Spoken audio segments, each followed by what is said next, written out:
This week on Hooligan Nation, the results of our latest poll. Also, which of KISS's lineup is your favorite and is the best? And as a bonus, is it Neil Peart or Neil Peart? Are you confused? If so, stay tuned till the end, because you got nothing to lose. You wanted the best? Well, they retired. So you got two dudes in a garage. Talking KISS.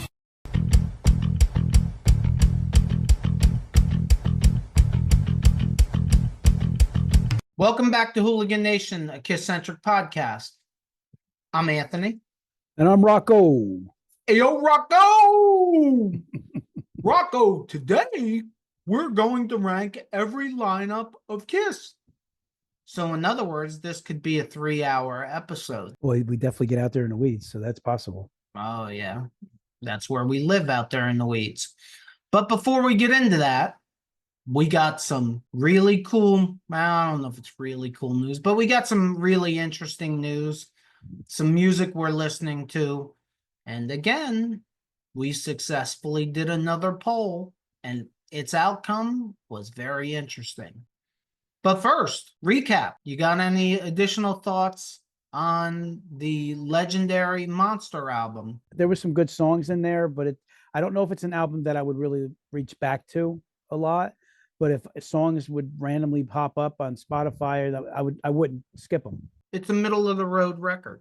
I do feel though that Tommy did find a little bit of his guitar identity back on that album. Well, thank God for that. See, we suggested that Tommy get a therapist during Sonic Boom, and apparently he must have gotten a therapist. I think we could say it was a success in that area. News. What do you got for news? I got some news. It's breaking news. Breaking news. About Carlos Santana, the legendary guitar player.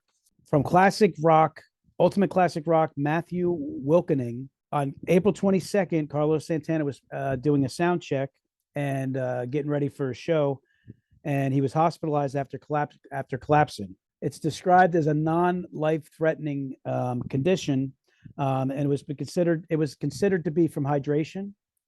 Or dehydration. Yeah, sorry, it's considered to be from dehydration. And the show that was originally scheduled is going to be rescheduled, but he's coming out of it pretty well. All signs are that he's going to have a full recovery. Again, it's just dehydration, but it was the reason it was news to me is because all of a sudden Carlos Santana hospitalized, like, whoa. So I was like, I figured that'd be a pretty interesting little tidbit on news for you. Good segue. All right, cool. I don't know who's paying attention to this and who's not, but Motley Crue has canceled like a string of dates lately. They're supposed to be Def Leppard, right? Well, they were supposed to do some boardwalk festival show, I think in Maryland. And they were supposed to co-headline with Def Leppard. They had to cancel that. They were supposed to do their residency in Vegas. I think it was 10 shows. They postponed that. And it's being attributed to Vince Neil having medical issues. Oh, wow. Now, we're not going to do the clickbait thing here and start playing the guessing game of what's wrong. I've heard certain people surmise that it's a small medical condition.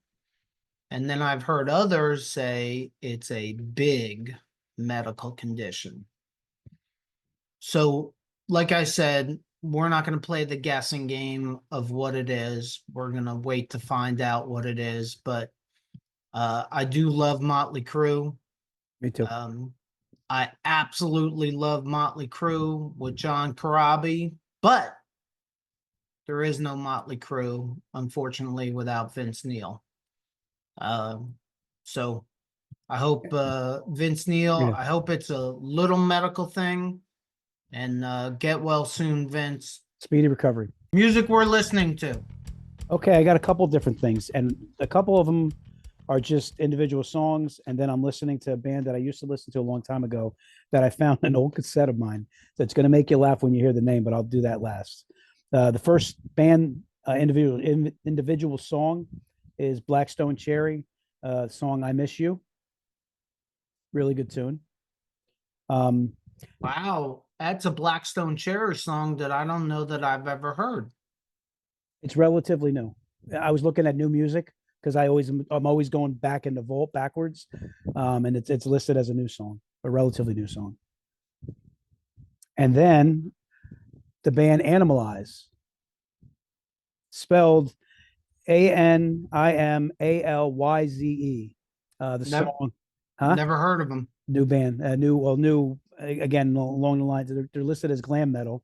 There's some good videos through Spotify with it. I like the song "Wild for Free." Very cool riff, very 80s feel to it. And Kings of the Night. Kings of the Night is a really cool tune too. And the third band, the cassette that I found, is the band TT Quick. Ah, Medal of Honor, very popular song of theirs, and Hard as a Rock. Really good solos. I really dig the rhythm riffs. They're out of New York and New Jersey. And another side little note, I don't remember the guy's name, but a guy that I work with, the guitar player from TT Quick, is his guitar teacher. first off, good job by you for bringing out some new music. Again, we're on like the same wavelength Cool. because music I'm listening to this week is the new single put out by Hailstorm, Darkness Always Wins. Cool. I'm gonna write this down. Hailstorm is a newer band fronted by Lizzie Hale, who has a very interesting voice. I like a lot of what they do, and this song does not disappoint. So look at us. Once again, who's big boys now? What would you See, say? What would you say Hailstorm is like an influence? Like what kind of style you would say?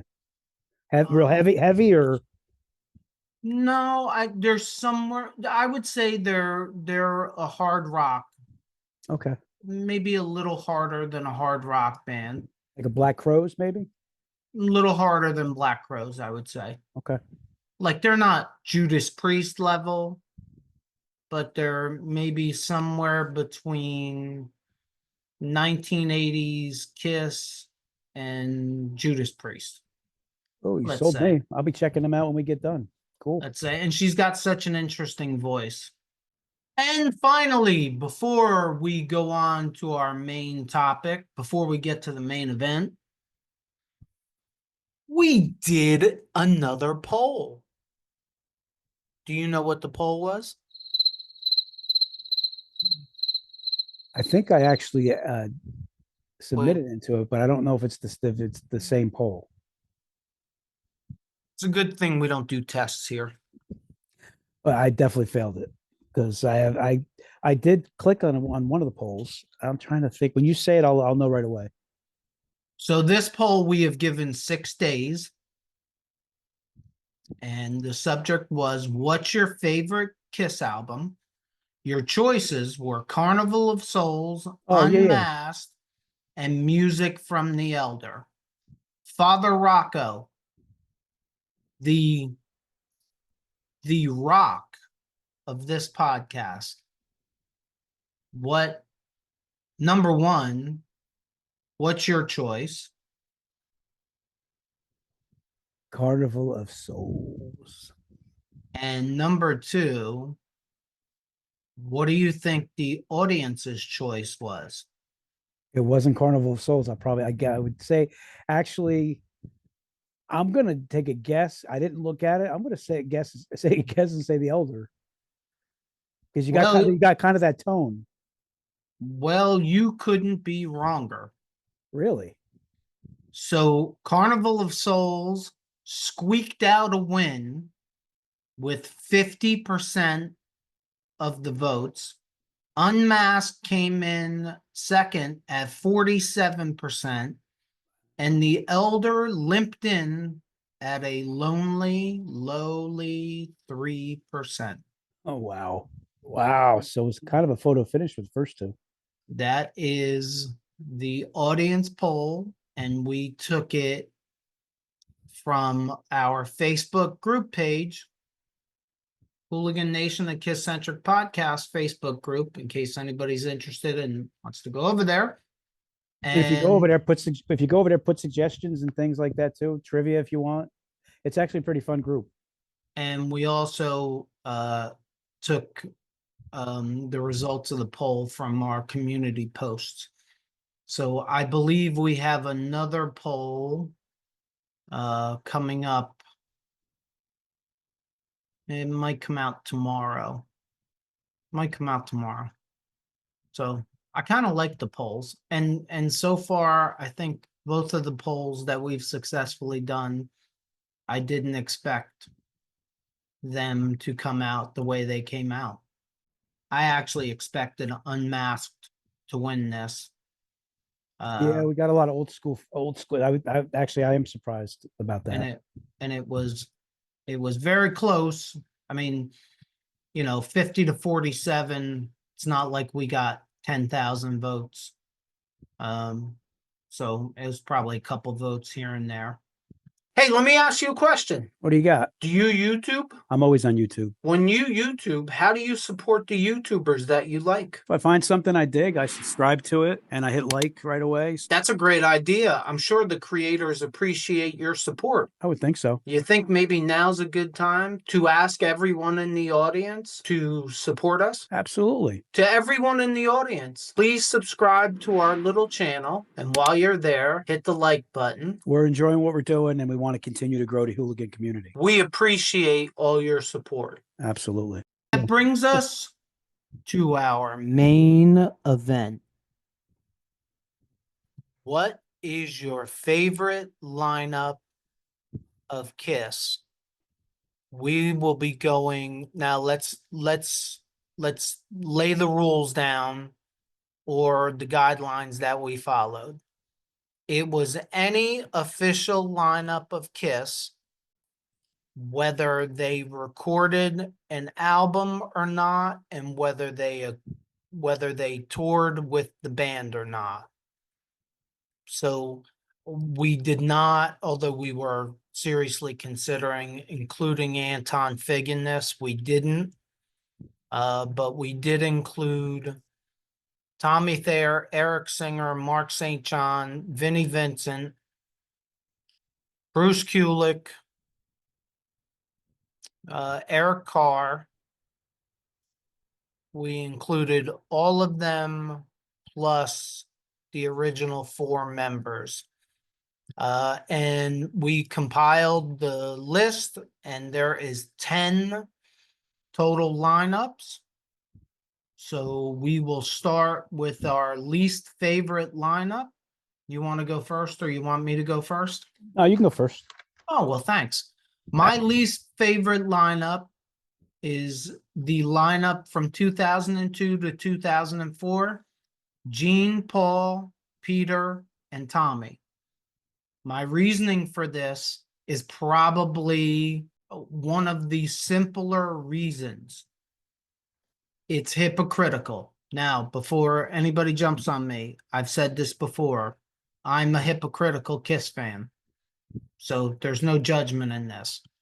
But Peter has been on record whining and crying about Eric Singer putting his makeup on and playing his character. But I think Peter and Ace forget that they played in the band with somebody wearing somebody else's makeup.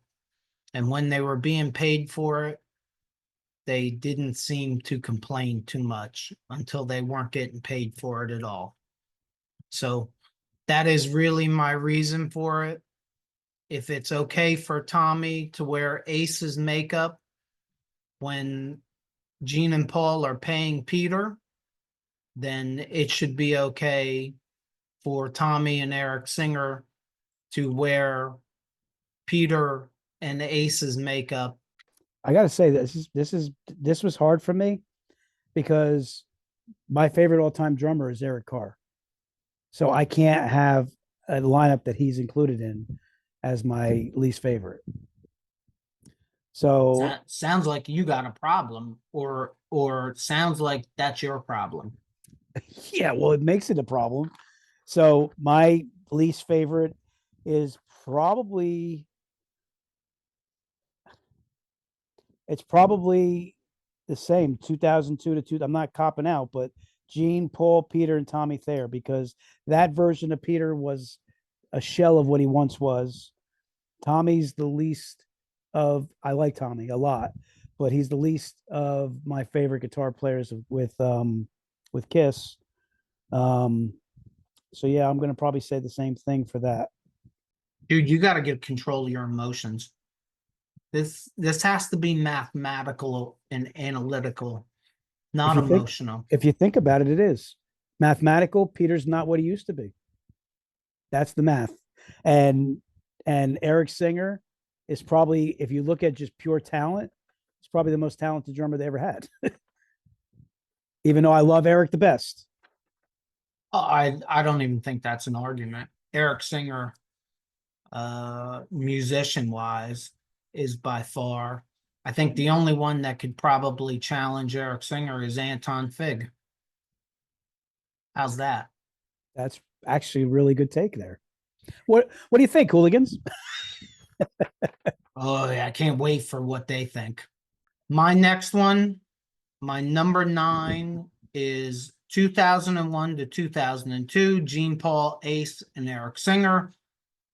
It's the same as my number 10. If you have such a problem with somebody else wearing somebody else's makeup, then you need to have that problem when Kiss is paying you. It's just as easy as that.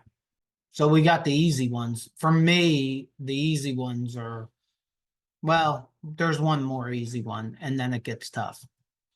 What you got? All right, my next one is um my next one. I have no choice, but Gene, Paul, Eric Carr, Mark St. John, 1984. Yeah, well, that's very easy because that's my next one also. So, do you have a reason for it? Just because Mark St. John didn't really have much to do compared to the other members. Really, it's pretty much the Mark St. John factor. Yeah, that I mean I didn't even take Eric Carr into consideration in this. Mark St. John played on one album. He didn't even play on the entire album. He played live 1.5 shows. To be fair to him, it, it's an incomplete. He's that lineup is 8th to me because it's an incomplete study, and we'll never know what it could have been. Very true. Next, Um, and now it gets tough. yeah, At least it got tough for me. no, it's tough. I'm going to go with the present, 2004 present, Gene, Paul, Tommy, and Eric Singer. All the lineups bring something to the table, but it's a numbers game for me.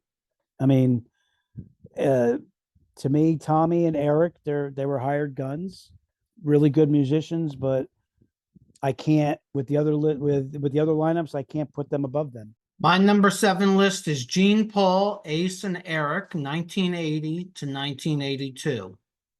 Just like Mark St. John, it's very much an incomplete grade because, well, you got the Elder, and I guess you got the 4 tracks on Killers.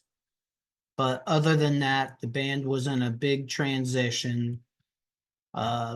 Ace was on his way out. Eric was brand new in the band, didn't have any voting rights, was a hired gun. It's the beginning of it's officially the beginning of the Paul Stanley, Gene Simmons show. The lineup wasn't together long enough, and there was too much turmoil to put it any higher. That's fair. That's pretty much my next move. I got 1980, 1982, Gene, Paul, Ace, and Eric. Again, it's a numbers game. It's hard for me to really elaborate too much on it because for the same reasons you were saying, it's kind of incomplete. I don't know if I know. I don't know if I can elaborate more than that on that.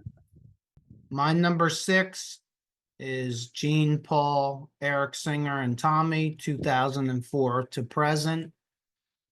Part of my reasoning for this is unfair and is unfortunate for Eric and Tommy. I think they made 2 pretty good albums, which is probably what gets them as high as number 6. I can't get over my personal feelings of them wearing Ace and Peter's makeup no matter what I try to do. I think live wise, they might have been the best live band that KISS ever produced. Their musicianship is second to none of the other lineups. I mean, I'm not going to say that they're better, but they are at least as good as every other lineup live. I just think, I don't know. I think part of it is I envision it different. I envision it like Eric and Tommy just work there. They go in and punch a clock most of the time, and I think that that's part of the problem. We're into the top 5. So I'm going to go with Gene, Paul, Bruce, and Eric Singer. That's my next one. And reason for that is I like the teaming with Bruce and Eric, with Eric Carr better than I do with Eric Singer. I just feel like there was incredible chemistry with Bruce and Eric Carr as opposed to Bruce and Eric Singer. Like if I have to pick, Eric Singer is a phenomenal drummer, and I like everything he's done with KISS. But it'll make more sense the next choice that we go to when we get to the finale, the last couple. So your lineup that you're talking about right now is Gene, Paul, Bruce, and Eric Singer. Yeah. Okay. My number 5 is Gene, Paul, Eric Carr, and Bruce, 1984 to 1991.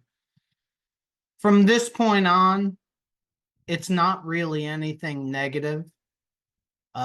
You just can't have 5 lineups be number 1. I think it was a great lineup. I think it produced some great music. When it came time to list them, although there was some great music out of it, that lineup produced Asylum, Crazy Nights, and Hot in the Shade. And for those purposes, I had to put Eric Carr and Bruce's lineup 5th. All right. So my next one, unfortunately, is Gene, Paul, Eric Carr, and Bruce Kulick. Now, if I'm taking emotion out of it, that's why I'm picking this. But if I'm putting emotion into it, honestly, these are my favorite 4 members. So it's hard for me. It's your list. You can do it any way you want.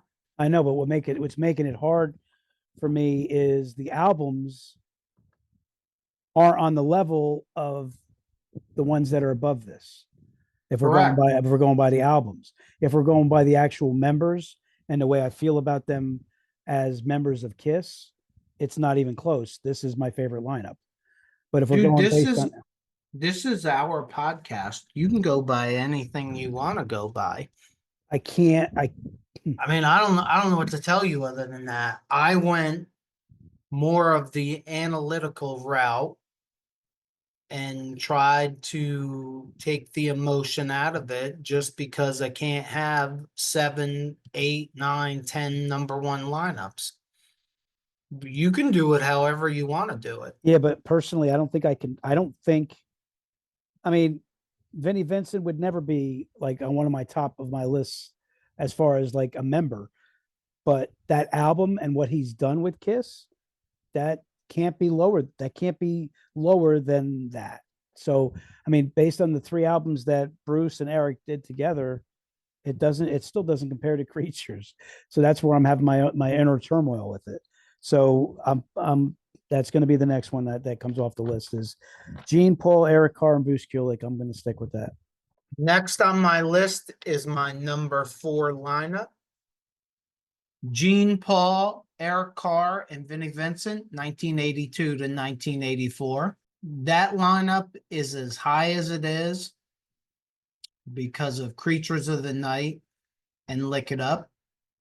2 great, great albums. It was Kiss's return to hard rock / heavy metal. It was a very important time in history.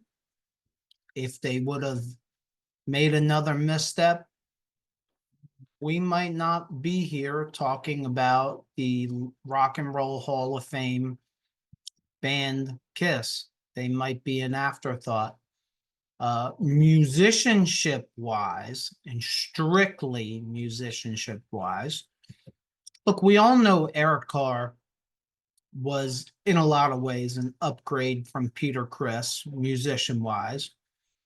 But Vinny brought his many talents, and we've talked about this before. Vinny, when he was saddled, was a very good guitar player. Vinny, when he was left to his own devices, might have went over the top and crazy.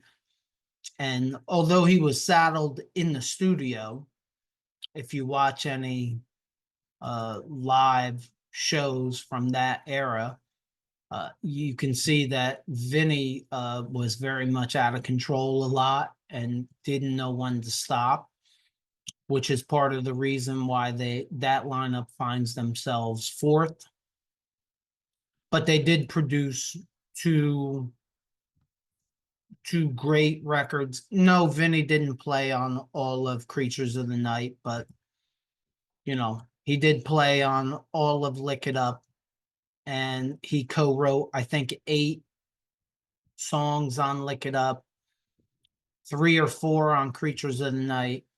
So more for his songwriting ability, probably than his guitar playing, coupled with Eric Carr's double bass drum playing, and the booming drums that were created on Creatures of the Night, which Eric has to at least take partial credit for, if you're going to give some credit to Michael James Jackson for the production. But that's why the lineup of Gene, Paul, Eric Carr, and Vinny land themselves 4th on my list. So my number 3 is a continuation of what you just had, 1982, 1984. Gene, Paul, Eric Carr, Vinnie Vincent. The quality stuff that was recorded with KISS from Vinny is undeniable. And that's why no matter what anybody says about Vinny, no matter how much of a jerk off he is, he'll always have value to me. And I'll always be a fan because the stuff that he put down is stuff that I can't put down. I still listen to the stuff he did on Creatures and Lick It Up all the time. And it's, it's something that, for as much of negative stuff that he's done and ruined his reputation in a lot of ways, he can always fall back on some of the incredible stuff he did with KISS in that. So, but being on the list right now, they're my number 3. Poor Vinny. Poor Vinny. Seriously, poor Vinny. Such a talent and such a waste. What was the thing when you said the one day, I'll get you, I'll kill me, or something? What was it? I forget. I'll show you, I'll kill me. Yeah. Vinny made an entire career out of that. The talent is undeniable. Absolutely. And you have to give Vinny some kind of credit for that moment in time. It's that age-old question. Did Vinny save KISS? No, but he helped. He was necessary. He helped. Absolutely. My number 3 is the original four reunion, 1996 to 2001. It's almost solely based on nostalgia. We know that most of Psycho Circus Peter doesn't play on, but the reunion tour was a huge success. It was something that I will appreciate for the rest of my life, that I got to see the original Kiss in makeup on stage together. It's one of those unforgettable moments in my life that puts them at the number 3 spot. The entire time through the 80s, I spent my time hoping the original four reunited, and I got lucky enough to live long enough and live in the right time that I got to witness it. All right. Well, my number 2 is 1973 to 1980, the original Kiss. That's my number 2, and there's a reason why. Please, because I've lost track and I have no idea who your number 1 is right now.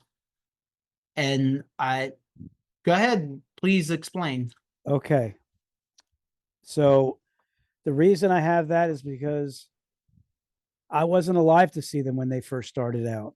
That was the foundation of the band. I'm going to actually have to pick my number 1 with emotion.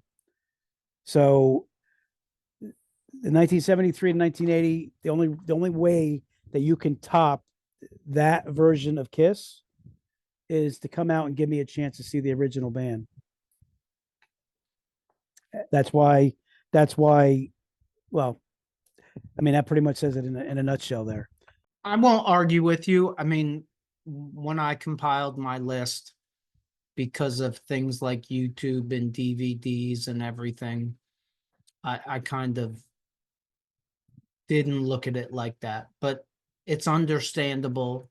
The mystique of something you didn't sort of live through or weren't there for is always bigger than something you were there for. My number 2 lineup, boy, we are almost at the finish line. My number 2 lineup is Gene Paul, Bruce Kulick, and Eric Singer. Such a shock to me. It was a shock. I was completely shocked at this. Wow. I did it analytically. Analytically speaking, Revenge and Carnival of Souls are 2 of the best hard rocking, no fluff Kiss albums out there. You spoke about the lineup gelling earlier. I just feel like this lineup was extremely talented, focused. They were all going in the same direction. There's been argument before. I love this argument. I think it came from Pamplemousse. That, one of his critiques of Revenge was that Gene, and if I got it wrong and it's not Pamplemousse, I apologize, but I think it was him. I should never name unless I'm sure, but I'm an amateur at this. His critiques on Revenge was that Gene was being the demon and Paul was still singing about women and that sort of thing, so we go from unholy to Take It Off. And he's absolutely right, except I think that fits. I want my demon to sing about things like Unholy and Domino, and I want my Starchild to sing about things in the realm of Love Gun, I Stole Your Love, And that's where I consider songs like Take It Off. So it's a signature Kiss album to me because everybody stayed in their box and did what they did well. And then you slide Eric Singer in, who I don't think you could find a better replacement for the death of Eric Carr. He came in, he shut his mouth, he did his job. He showed that he was a great, great drummer. And I think it gelled really well with Bruce Kulick. And I think as the record making went on, Bruce just got better and better and better. And the top of the mountain was Revenge and Carnival of Souls, at least for Bruce. So that's why Gene Paul, Bruce, and Eric Singer come in at my number 2 spot. My number one is the reunion Kiss, the Gene, Paul, Peter, and Ace, the reunion tour. Again, because I had a chance to see them, and I never did before. It was one of those things where it was always teased, and there was always a possibility, but then all of a sudden it happened, and like I said, it was like I was saying before, it was a spectacle, and just seeing everybody's face, like it's one thing going and being shocked and just seeing it and being like, oh my God. It's another thing when you got like 30,000 people just like you with the same feeling.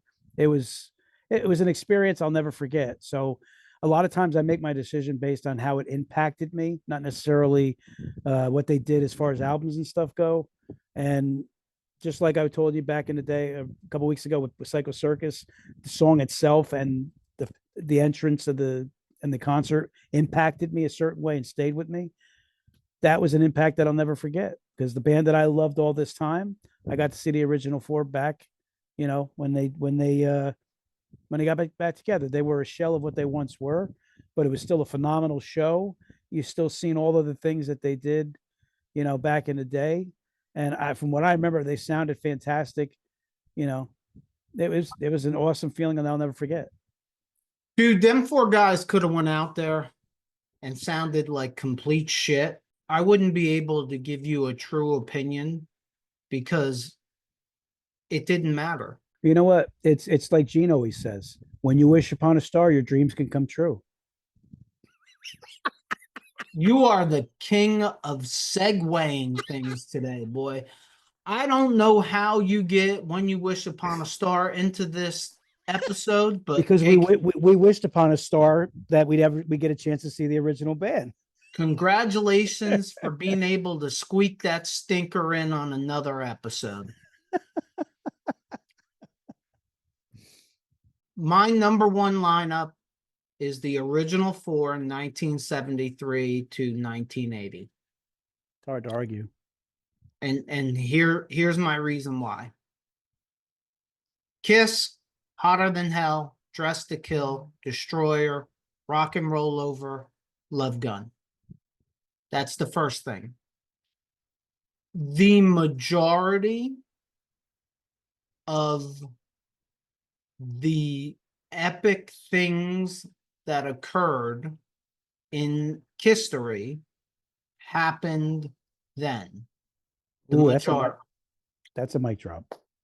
The creation of making them superheroes, the comic books, the football team, the spectacle of a show, all of those influences were forged by the original 4 from 73 to 80. Yes, 96 to 2001. Great. I think I said this a minute ago. It almost takes away from the mystique, the fact that we were there, that we saw it live, that we lived through it. It's better. There's more mystique attached to it because I never saw the lineup 73 to 80 live. I wasn't old enough to remember when they put out the first comic book. like I know all that history now, but when Destroyer came out, we look at Destroyer like, oh, what a great Kiss album. For those people in our audience that are 10 years older than us, they lived through Destroyer came out, and that didn't sell either until Beth was released, kind of by dumb luck. So I think it changes. I think it greatly changes the perspective, and it adds so much mystique and history to it that the original 473 to 80 has to. I started this list out, and the first spot that I filled out was number one. It wasn't even, 2 through 10 were tough. For me, number one wasn't tough. That's where the most iconic photos came from, was 73 to 80. That's where the lunch boxes came from. That's where the majority, not all of them, but the majority of the greatest hits came from. The creation of Spitting Blood and Breathing Fire and Smoking Guitars and Elevating Drum Sets all But came from 73 to 80. I mean, it's hard to dispute you. I mean, me and you have lots of conversations about a lot of things, and one of my biggest things that I'm about is foundational things. And even though I took the reunion over that, it's hard for me to dispute because you don't have anything if you don't have a foundation. And they made the mark, they set the foundation. So, I mean, if you would let me, I probably would have made it a tie, but you're not going to let me do that. So I had to make a choice.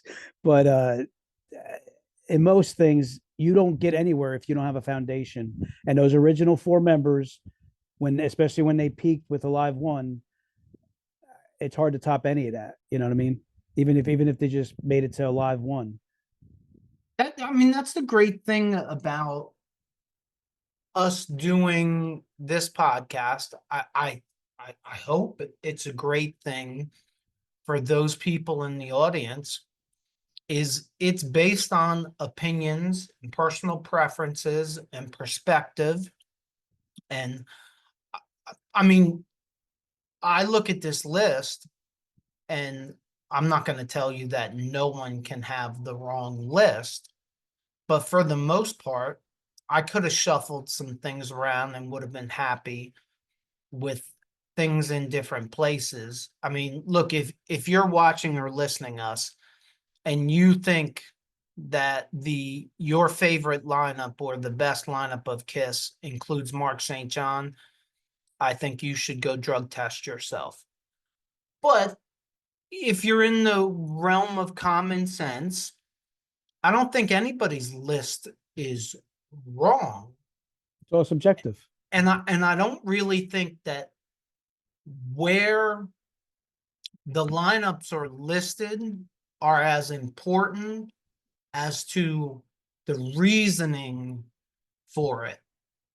Like, at least in my case, some of my lineups were based on musicianship. Some of my lineups were based on songwriting ability. And the original four were based on influence. It was based on foundation, was based on mystique. It wasn't based on, oh, well, I have to put the original four first because I think Ace Frehley is a better guitar player than Mark St. John. I do think Ace is better, but that wasn't the reasoning at all. I mean, we've talked about it too much, probably, that Peter's my favorite member of this band. He's also the third best drummer in this band. And if we counted Anton Fig, he'd be the fourth best drummer. And if we counted Kevin Valentine, he might be the fifth best drummer as far as musicianship goes. But character wise, he actually with some fans He was a better character than Gene, better character than Ace, better character than Paul. Character-wise and foundational superhero, he's legendary with that. Like, you can find Kiss fans that are legendary, known musicians, known drummers that will say Peter Criss was a great drummer. I just heard an interview with, oh my God, with Neil Peart No, Pert. from Rush. Yeah. Peart. It's Peart. Pert. That's what it's Peart. It's Pert. Tomato, don't matter, but I've never heard it any other way than Pert. Do you want to hear Neil Peart's brother tell the interviewer the proper pronouncement of the last name Peart? I'll say you're right, but I've never heard it said any other way. My entire life, it's always been called Neil Peart. On shows, he's been called Neil Peart. In concert, he's been called Neil Peart. So I know I don't. It's wrong. It's okay. wrong. That's okay. I don't mind. It's pronounced Peart. That's okay. That's why I said it. You know how to say Bruce's last name? Kulik. What is it? Kulik. No, it's Kulik. Not to me, it ain't. Well, to Bruce and Bob, it is. Then you know what I'll do? Then I'll just, when I meet Bruce. So it's funny. It's funny. I'll just call him by the first name. It's funny because one of the reasons that I want to get Bruce on here is everybody pronounces his name. Everybody that's in the inn pronounces his name Kulik. And it was Eddie Trunk who interviewed Neil Peart's brother and sounds so weird. And asked, how do you pronounce his last name? And he said Peart, which is why I said Peart. Anyway, it's all good. I was watching this interview. Not for nothing though. Bruce likes the sound of Kulik better than Kulik. Okay. I'm not. I don't have it in me to argue with. He told me last week. So I was watching this interview. Of course, it was an old interview with Neil Peart of Rush. This is going to end up getting bothers me. out. That bothers me so much. So you guys out there in the audience aren't going to know that we have been arguing for like the last 5 minutes the correct pronunciation of Neil Peart's last name. Is it Peart, as he thinks, or is it Peart, like I know? So if you guys could, just to prove that I'm Johnny Carson and he is Ed McMahon, can you please drop it in the comments below and tell us what is the correct pronunciation of Neil Peart's? May I give you a retort? Can I give you a retort? You sure can. Get in close. Oh, okay. I don't care. I've heard Pert my entire life. It's always going to be Pert. That don't make it right. I don't care. You know why? Because for the rest of my life, I will still be calling him Neil Peart. That's incorrect. I don't mind. It's blasphemous. It's Rockoish to mispronounce a dead man's name the wrong way when you know the correct pronouncement for it. If he was here right now and heard me say it, he'd like the way it sounds. No, I disagree. All right, hooligans, drop that in the comments below so I can finally get on to this story that we've probably all lost track of and don't know where the hell I'm coming from. But during this interview, Neil Peart went out of his way, and this is arguably the best drummer that ever played the drums. Arguably. I seen him live. You're not making that up. You sure you saw Neil Peart, or did you see Neil Peart? Asking for a friend. Anyway, he went out of his way. I'll make a phone call and it'll say exactly the way I'm saying. Who are you going to call? Your mother? No, I'll find one of my friends that's a rock fan. I'll say, hey, what's the drummer of Rush's how do you say his last name? And if he told you Peart, he would be as wrong as you were. I gotta do this. You do whatever you want. Who you calling? This isn't a game show. You don't get to phone a friend while we're taping. Why not? It's good. It's good content. Anyway, can I finish my story? Go ahead. It's just bothering me. That way you say that just bothers me. Oh, good. How I say what? Nothing. Don't do it. Don't do it. Anyway, so Neil goes out of his way. And bothers. Is that just what you do? Yeah, I was gonna use it, but I decided against it. And damn it, you killed it. I should have used it. Just for that, I'm editing that shit out. You don't get that joke. Of course not. Anyway, holy shit. I've been trying for 15 minutes to tell a 30-second story here. Hey, look, you watching? Neil, he was asked generally about touring with KISS. Wasn't asked specifically about Peter Criss as a musician. He went out of his way to say, hey, Peter Criss doesn't get the credit that he deserves for being the great drummer, and I quote, the great drummer that he is. And I think, look, nothing's going to change my mind. I think Eric Singer was the best drummer that ever played in KISS. I think Eric Carr,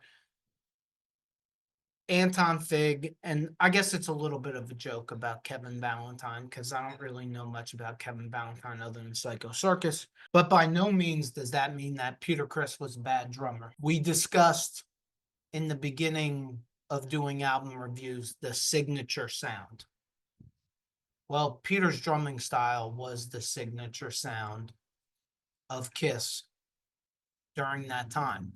And I just think that all of us that maybe are a little younger, that didn't live through it live, like I was saying earlier, might lose sight that no, Peter did not play with two bass drums. No, Peter was not banging and wailing on the drums, but he did bring something very original to the table. And that jazz swing style was really part of the KISS signature sound back in the day. And if someone like Neil Peart says so, I think most of the world is not equipped to question what he says when it comes to drummers. You got anything you want to add to this to wrap this puppy up in a nice little bow? Yeah, I mean, Neil Peart was a really good drummer when I seen him live. Oh, was he as good as Neil Peart? I don't know who that is. Can you explain? Neil Peart played drums for Rush. He was really good. Oh my God, we got to get a poll. You want to put a poll? Put a poll on there. I don't know how we would put a poll on it, but I can't wait for this. If you go on YouTube and you look at any talk show he's ever been on, nobody has ever introduced him as anything other than Neil Peart. That doesn't mean it was the right pronunciation. But he sat there and accepted it. Well, maybe he wants to be a nice guy. Maybe he likes it. Well, I like to be transparent whenever we can.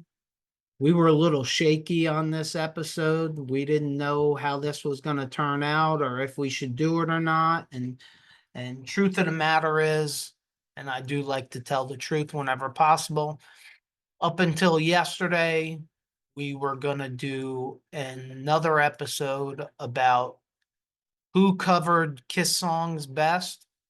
And we felt that we hadn't given it enough time for research, so we threw this one together, and we were questioning whether we could get a whole episode out of this or not.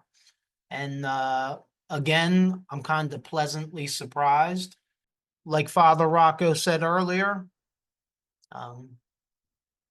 list your lineups, or drop your favorite lineup in the comments below. If you want to be lazy, just drop us one. If you want to be complete, we used 10 different lineups. And please, please, please set the record straight. Is it Neil Peart? If it's Neil Peart, put number 1 in the comments. If it's Neil Peart, put number 2 in the comments. Please. Did I say please? I don't know why. It's really important to me to be right in this one. I'm not going to let this one go. Just know if he's accepted it all those years being called Pert, so it kind of makes it, even if it's not technically right, it makes it right because he accepted it all those years. Nah, man. No, we're not going with that. I am. Well, you can go with whatever you want. You're wrong. You know what? I feel really Alright. good. I feel really good about it too. All right, cool. If you're listening to us on any of the podcast platforms, please leave us a review. And if you just found us, check out our past episodes. If you're watching us on our YouTube channel and you like this episode, please consider hitting the like button and leaving us a comment. Hit that subscribe button so you don't miss any future episodes, and check out these episodes that'll be somewhere up here. As always, if you made it this far, thank you for supporting us, and don't forget, it's Neil Peart, not Neil Peart. If it's too loud, you're too old. Peace out, Hooligan Nation.